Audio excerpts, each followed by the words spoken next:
Ang susunod na programa ay rated PG. Ito ay nangangailangan ng patnubay at gabay ng magulang para sa mga batang manonood. Hindi makapaniwala si Annalyn dahil nakita ng dalawang mata niya na sinasaktan ni Doc Carlos ang nanay Lynette niya, kaya napagsalitaan niya ng hindi maganda si Carlos. Nadiskubre na rin ni Annalyn na wala palang kwentang asawa si Carlos sa nanay niya dahil nagawa nitong saktan ang sarili niyang asawa sa harap pa mismo ng anak nito. Kaya sa galit ni Annalyn, gusto niyang umalis si Lynette sa poder ni Carlos para hindi na masaktan pa ni Carlos ang nanay niya, pero lumuhod si Carlos para patawarin siya ni Lynette. Kaya kaagad namang pinatawad ni Lynette si Carlos na ikinagulat naman ni Annalyn dahil bakit ang bilis lang magpatawad ng nanay niya matapos siyang saktan ni Carlos. Pero ayon kay Lynette, pinatawad niya si Carlos dahil may gusto pa siyang malaman dahil malakas ang kutob niya na marami pang sikreto na itinatago sa kanya si Carlos. Walang kamalay-malay si Carlos na pinatawad lang pala siya ni Lynette para malantad ang pinakatago-tago niyang sikreto dahil si Lynette mismo ang magpapabagsak sa kanya.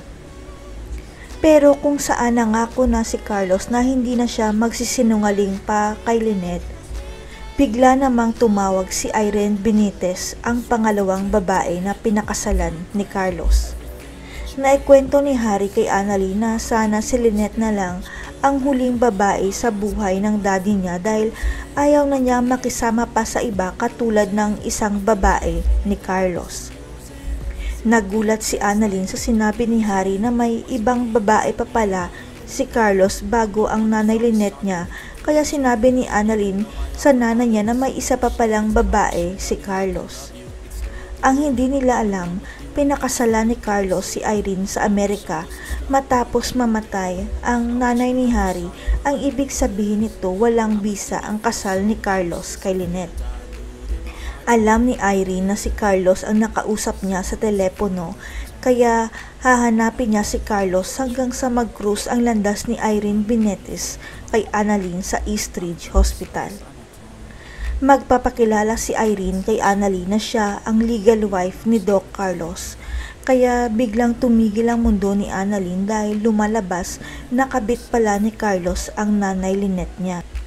Dito aaminin ni Irene kay Annalyn ang dahilan kaya nakipaghiwalay siya kay Doc Carlos. Dahil ayon kay Irene, sinasaktan siya ni Carlos at si Carlos ang pumatay sa unang asawa nito. Si Irene kaya ang maglalantad ng krimen ni Carlos na siya ang pumatay sa nanay ni Harry. Magkakasundo kaya si Irene at Lynette dahil pababagsakin nila si Doc Carlos. Abangan.